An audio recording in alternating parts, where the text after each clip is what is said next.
Okay बच्चों, 2026 twelfth का exam हो चुका है। बहुत सारे बच्चे जो फर्दर पढ़ाई के बारे में सोच रहे होंगे और बहुत सारे बच्चे उसमें से होंगे जो सोच रहे होंगे बस जॉब कहीं से ले लूँ। ये वीडियो उन्हीं बच्चों के लिए होने वाला है। आज हम बात करेंगे कि 12th पास के होने के बाद आप कौन कौन सी वैकेंसीज अप्लाई कर सकते हैं, जो कि अभी मई लास्ट या जून स्टार्टिंग में आपके सामने होंगी और जिनका एग्ज़ाम आई थिंक सितंबर आसपास होगा। टॉपिक आपको देख करके समझ में आ गया होगा कि 2026 में 12th पास बच्चों के लिए कौन कौन सी वैकेंसीज हो सकती है। चलो बात करते हैं। आज मैं 6 वैकेंसीज लेकर के आया हूं, जिसमें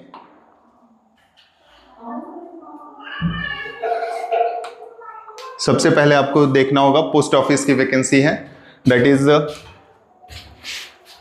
पोस्ट ऑफिस की वैकेंसी। इसमें आपको एजुकेशनल क्वालिफिकेशन अगेन 10+2 होना चाहिए। कोई भी स्ट्रीम आप ले सकते हो। उम्र जो है आपकी 18 से 27 साल की है एंड लैंग्वेज प्रेफरेंस में आप कुछ भी डाल सकते हो। मोस्टली इंग्लिश बेसिक तौर पे आपको चाहिए। हिंदी नॉर्थ इंडिया के लिए हिंदी काफ़ी है। आगे अगर हम बढ़ें तो selection process unlike the GDS which is purely merit based roles. आपको जान के हैरानी होगी कि इसके लिए आपको कोई खास एग्जाम नहीं लिखना है। आप फॉर्म डालो, आपका मेरिट लिस्ट बनेगा एंड उस हिसाब से आपका सिलेक्शन हो जाएगा। अगेन अप्लाई करने के लिए आपको कहीं और जाने की आवश्यकता नहीं। पोस्ट ऑफिस के साइट पे जाकर के आप इसका अप्लाई कर सकते हो। जहां तक मुझे जानकारी है इसका फॉर्म आई थिंक जून के स्टार्टिंग वीक में आ जाएगा, तो आप उसके लिए अप्लाई कर सकते हो। दूसरे वैकेंसी की तरफ हम लोग बढ़े तो एसएससी CHSL 2026 एप्लीकेशन, इसके बारे में बात करें। अगेन इसकी भी जो उम्र सीमा है वो 18 से 27 साल है। आपको 12th पास होना पड़ेगा एंड अप्रैल 30 मई 31 तैयार हो जाओ। आपके पास मैं ज़्यादा दिन बचा हुआ नहीं है, इसकी वैकेंसी अभी चालू है। ये स्टार्टिंग डेट था 30th of April and was going to end on 31st of May 2026। थोड़ा सा ज़्यादा जानकारी लेते हैं इसके बारे में। नोटिफिकेशन 30th ऑफ अप्रैल को आया था। Eligibility criteria, educational qualification candidate must have again 12th pass. Age limit आपके पास 18 से 27 साल होनी चाहिए। अगर आपको कंफ्यूजन हो रहा है तो मैं बता दूं कि आपका जो जन्म है वो जनवरी 1999 से लेकर के जनवरी 2008 के बीच होना चाहिए। आगे age relaxation, again SC ST या कैटेगरी वाइज एज रिलैक्सेशन है, जिसमें OBC को शायद 2 साल है। OBC के लिए आपके पास है, SC ST के लिए आपके पास 5 साल है, OBC के लिए 3 साल है। फिजिकली जो बैकवर्ड है या डिजेबल्ड पर्सन है उनके लिए 10 साल का age relaxation. Nationality again it should be Indian. Registration आपको करना है SSC के वेबसाइट पर जाकर के। एप्लीकेशन जो फॉर्म है वो 100 रुपये का है, वो जनरल कास्ट के लिए और अदर कास्ट के लिए बैकवर्ड कास्ट में SC ST और गर्ल्स के लिए ये फ्री है, आप अप्लाई कर सकते हो। सिलेबस कुछ खास नहीं है, मैं आपको अगेन बता दूं। आपने अगर 12th पास किया है और आप SSC CHSL की फॉर्म भरना चाहते हो, सिलेबस कुछ खास नहीं है। आप 1-2 महीने की तैयारी से भी ये एग्जाम क्रैक कर सकते हो, आपको बस कॉन्फिडेंस होना चाहिए। तीसरी वैकेंसी की तरफ अगर हम जाएं, इससे पहले मैं आपको बतलाना चाहूँगा स्टेनोग्राफर।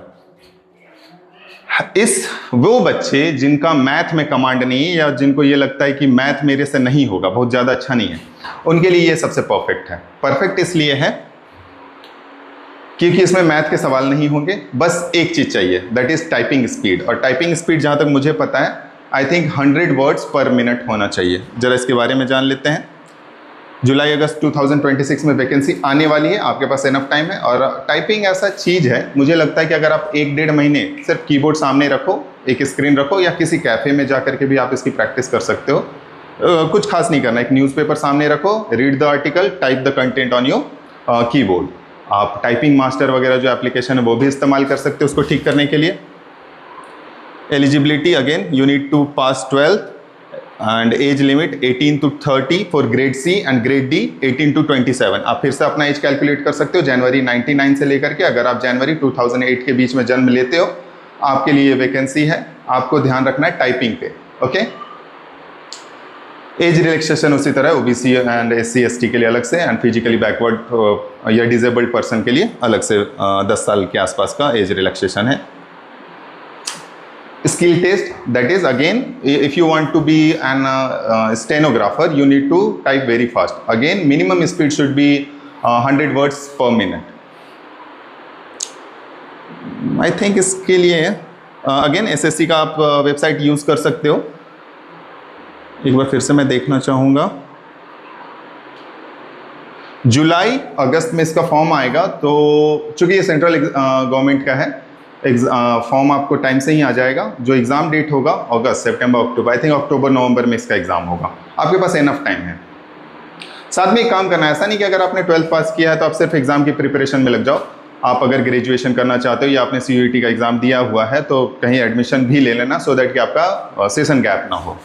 तीसरे वैकेंसी की तरफ अगर हम बढ़ते हैं, हमने 1 कर लिया, 2 कर लिया, स्टेनोग्राफर तीसरा है, RRB NTPC। NTPC बहुत अच्छा स्कीम लेकर के आती है। मैं ये कहना चाहूँगी ये वो डिपार्टमेंट है जहाँ पे अगर आप ग्रेजुएट हो या पोस्ट ग्रेजुएट हो, आपके लिए वहाँ पे भी वैकेंसीज है। अगर आप 12th पास हो तो भी आपके लिए NTPC रेलवे में वैकेंसी है। और एक बात ध्यान में रखना, 8 पे कमीशन आने वाला है, तो प्लीज़ इनरोल हो, थोड़ी सी मेहनत करो, 12th के बाद आप जॉब ले सकते हो। NTPC RRB जो 12th पास के लिए वैकेंसीज निकालती हैं। 12th पास पोस्ट लेवल जो डिटेल्स यहाँ दिया गया, अगेन क्वालिफिकेशन आपको 10+2 चाहिए, 12th होना चाहिए, 50% मार्क्स होने चाहिए, relaxation 50% is not required for SC ST। Again 50% जो मार्क रिक्वायरमेंट है ये जनरल कास्ट के लिए और एंड अदर कास्ट या बैकवर्ड कास्ट के लिए 50% नहीं है, उससे कम में भी हो सकता है। आई थिंक OBC के लिए 45% and for SC ST it should be 35 to 40%। तो आपको मार्क्स को लेकर के टेंशन नहीं लेना। खुशी की बात यह है कि इस बार जो 12th का एग्जाम हुआ है उसमें रिजल्ट काफ़ी अच्छा हुआ है। मोर देन 70% बच्चों ने 50% से ज़्यादा मार्क्स एक्वायर किया है। तो 12th पास एग्ज़ाम के लिए फॉर्म भरने के लिए आपको टेंशन नहीं है। एज लिमिट 18 to 30 और 18 to 33। कुछ चीज़ मैं छोड़ रहा हूँ क्या? नहीं। अगेन आप RRB NTPC के साइट पे जाकर के इसका फॉर्म फिलअप कर सकते हैं। पोस्ट क्या आपको मिलने वाली है? Commercial cum ticket clerk, accounts clerk cum typist, junior clerk cum typist and train clerk. These are all non technical departments. Okay, तो आपको कोई टेक्निकल ज्ञान की ज़रूरत नहीं है कि आपने डिप्लोमा किया है एंड ऑल दैट, वैसा कुछ नहीं चाहिए। SSC GD ये कांस्टेबल पोस्ट के लिए जो वैकेंसी आती है, SSC इसे निकालती है। SSC GD constable application start from December 1। Sorry. हाँ, ये जो इसका लास्ट फॉर्म आया था December 1 से लेकर के 31 December 2025 तक इसका फॉर्म डेट था। इसका एग्ज़ाम जो शेड्यूल्ड है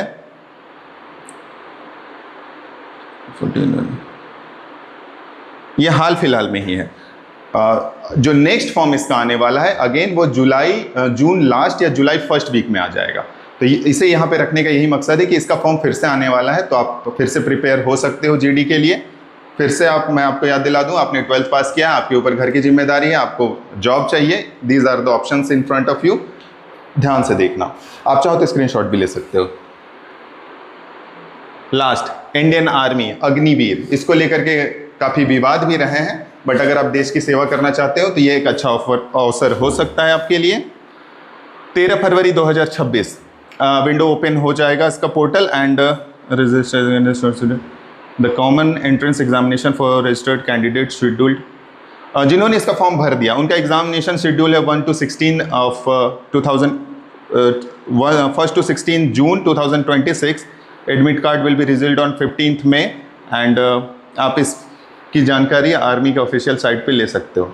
इसे यहाँ पे रखने का मकसद ये भी है कि again June last July last to August में फिर से अग्निवीर की वैकेंसीज आपको देखने के लिए मिल सकती है। इसमें समस्या या अवसर ये कहूँ कि आपको 4 साल की सेवा देनी है इंडियन आर्मी में। आपका पोर्टफोलियो अच्छा हो सकता है अगर आप देश की सेवा करना चाहते हो। इसमें वो बच्चे जिन्होंने NCC ज्वाइन किया या NCC कैडेट हैं वो भी इस पर काम कर सकते हैं।